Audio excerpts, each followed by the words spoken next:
about millennials and money, and we've gone through some lessons. I don't know how many anymore, but let's continue on with another lesson here.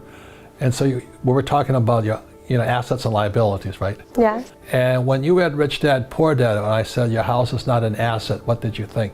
Well, I think that's a conception that many people believe, but as you demonstrated at the last seminar that we went to in Argentina, my mom had her properties and she converted them into assets. Correct. I think it just depends on what you do with it, and it would be great if you could show us how to turn your house into an asset. It's really fundamental. So if I could go back, I probably covered it earlier, but it's a crucial question. And this is what financial education and financial literacy really is. Again, it starts with a financial statement. And I would say probably 95% of all college graduates don't know what a financial statement is. You took an accounting course, right? Yeah, I did. I know you did parts of this. But I say to young people like you, there's 6 basic words to financial literacy and financial education. And the 6 words again are income, expense, asset, liability. See, I don't really care about my FICO score. A FICO score just basically registers, are you trustworthy with borrowing money? But a bank will never say, I borrow in the hundreds of millions of dollars. A FICO score not going to get me there, okay? And so it's kind of a ruse. I mean, it's important, but not for me. So these are the 4 words, income, expense, asset, liability, and the last 2 words are the words cash flow. And that's why the game is called cash flow. And the secret to being rich is not a college education, but can you control cash flow? And this is what cash flowing looks like. So this here, you need this, income, expense, asset, liability. Again, this is, you get a job. And this was my poor dad, go to school, get a job, get your PhD. And so this here is cash flow. So the income comes in and it goes out this way. First line of expense is tax. So this is a poor person's cash flow pattern. It's not how much money you make. Most people, I don't care if you have a PhD or no school at all, but they can't control the cash flowing out through their expenses. And so that's why people like Susie Orman say, cut up your credit cards, live below your means, because you're a spendaholic. So that's a poor person. This is a middle class person's cash flow pattern. And this is where the house comes in. First thing, most kids do when they get pay raise or that, they buy themselves a bigger house. Oh, my house is an asset. Now, who tells you that? Your real estate agent, of course. Yeah. Right? Because they want to give you this false sense of security while you're getting screwed. Exactly. But when you look at what happens with a house, a personal residence, something I live in, the money comes in and goes out, and this is middle class, but it also goes out through a mortgage payments. Oh, but I don't have a mortgage. You still have taxes. You still, Hawaii just raised the property taxes on me, which is probably what I'm going to sell. I'm going to get out of Hawaii. But you have taxes and you have upkeep. So money's always flowing out. So that's why your house is not an asset, is because it's taking money from your pocket. So very simply said, assets put money in my pocket, liabilities take money from my pocket. And then this here is, so I'm not saying don't buy a house, but here is a house. And I started when I was 25, bought my first house, and it was an apartment, it was an investment property. I didn't live in it, I rented it out, and it put money in my pocket. So very simple, the definition of asset and liability is not the house or this, it's cash flow. Where is the cash flowing? So as a young person, and to all millennials or even you're old, financial intelligence is the ability to control cash flow.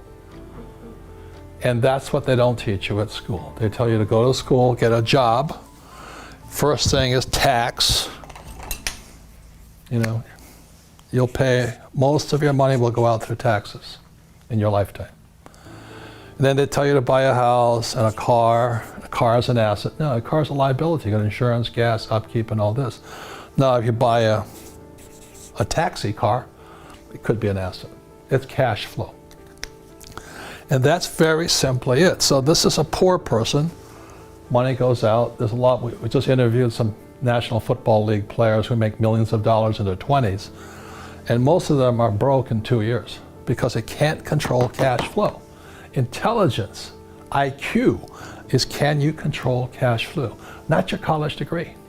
College degrees are important, but they're not going to teach you this. So the cash flow game trains you over and over and over and over again to get your money in here to get cash flow this way. So I started with this. Cost me $18,000. I paid for the credit card and I put $25 in my pocket. Okay. It's an infinite return because the cash flow paid for the mortgage, it paid the expenses, pays the operating costs, and I still made $25. Kim's first deal was the same. Hers wasn't $18,000, it was $45,000. And they put $25 in her pocket. But Kim now owns 6,500 rental properties, and she pays no tax because the income comes from here. If you have a job, you pay tax, but income, the rich get richer because when you have asset income, taxes are less. You can get it down to zero if you want. But that's financial intelligence, but can you control cash flow? Okay? So say it again, assets what? Assets put money into your pocket, liabilities take money out of your pocket. And so as a young person, you just focus on that. So when you're buying a new house, you gotta say, is this gonna take money or put money? You buy an apartment house, is it gonna take money or put money? That's it. It's cash flow. Six most important words for financial intelligence and IQ is income, expense, asset, liability, but it's really cash flow. Now, if I could bring up a more horrible subject, is do you think people can be assets or liabilities? I think they could be both, to be honest. So for most young people, they fall in love, they get married, they have kids. Is a child an asset or liability? A child is definitely a liability. Now, I'm not saying don't have kids, but you gotta think, the kid is expensive, and they don't get cheaper. They get more expensive every year. You know, then they go to college, and then it gets even more expensive. So a human being, and that sounds horrible to all the socialists and communists out there, but the fact is, kids cost money. But as an old guy, I want you to think about this. As I get older, as people get older, family members become liabilities. So I have a friend whose mother, thank God she had long-term, I don't know what they call it, but they just canceled it on her. She can go to a old age home, and I think the price is $18,000 a month. So that if, as a young person, as your parents get older, the question is, can I afford to spend $20,000 a month on my mom or my dad's long-term health care? Yes or no? No, not right now. No. So, and this is going to happen to my generation. Many people don't realize, but their brothers or sisters' kids and all this become liabilities to them. So as a person who's fairly well off, I'm and Kim and my friends are thinking about two-legged liabilities. So I know today that if my sisters become ill, I'm the one with the money, and it's my responsibility to pay for them. Same as my brothers and their kids. So these are things that people don't think about a lot of times, is what happens not only as they grow up, but what happens as they age. Statistics show the average person, like my generation, let's say I have $1 million, 80% of that $1 million will be gone in the last 2 years of life, because medical expenses go through the roof. And today insurance companies are canceling, I forget the name of it, but my friend's mother, it was just canceled. So he doesn't have $18,000 a month. So he had to bring his mother into his house and, create another room and all this. He said, well, I love her, which he does, but she's a big liability.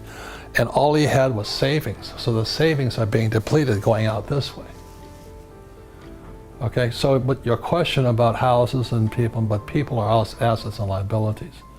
For most people with our favorite subject, a 401k is an asset or liability. From what I've learned from you, it's definitely a liability. Or an IRA or a pension, because it's always going out this way. There's no guarantee it'll be there. So this is the basic of financial intelligence, financial literacy, stuff like this. Another thing about people is you have a bad advisor, like a bad financial planner or a crook, or a business partner that's a crook, a wife that's a crook and all that.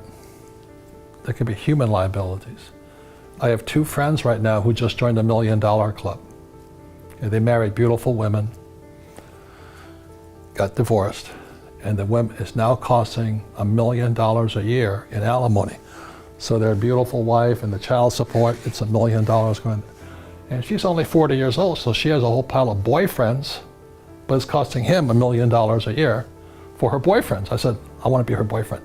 Not really, Oh my goodness. That makes sense to you? Yeah, it makes sense. Financial IQ is, can you control cash flow? IQ means how big a problem can you solve? So if, like my friend whose mother is now costing him $18,000 a month, well, thank God he has about $100,000 in savings. But in 1 year, it's gone. Yeah. That's not high IQ. But for myself, $18,000 a month, I can go make that much cash flow pretty easily. Yeah. Okay. So when you're like in your 20s, there's something, well, how am I going to make, let's say, by the time you're probably $100,000 a month to take care of my parents? Because like it or not, it's cash flow and they become liabilities. And the problem is getting worse because the bond markets are not providing income. So many insurance companies have to renege on their promises to provide the cash flow to take care of our loved ones. The same as medical. Wow. And so that's why when people say, I'm going to go out on my own and do all these things, they're kind of doing what they love, which is good. But they've really got to think about how many liabilities do they have. It's not just your rent, it's your family.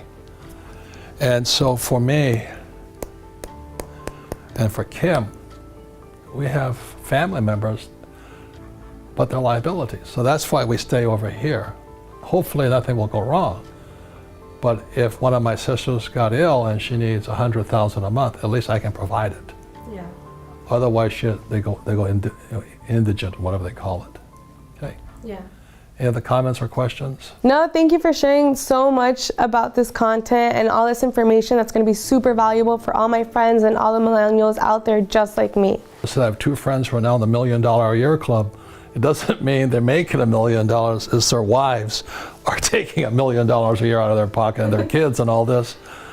And I go, you should have thought about that 20 years ago. But you don't, because you're in love and you're going to have kids and you're going to make it together. Mm-hmm. But your parents are great role models. So once again, there's 6 words you have to know and be masters of: income, expense, asset, liability, cash flow. You can control cash flow. That's financial intelligence, financial IQ, and financial literacy.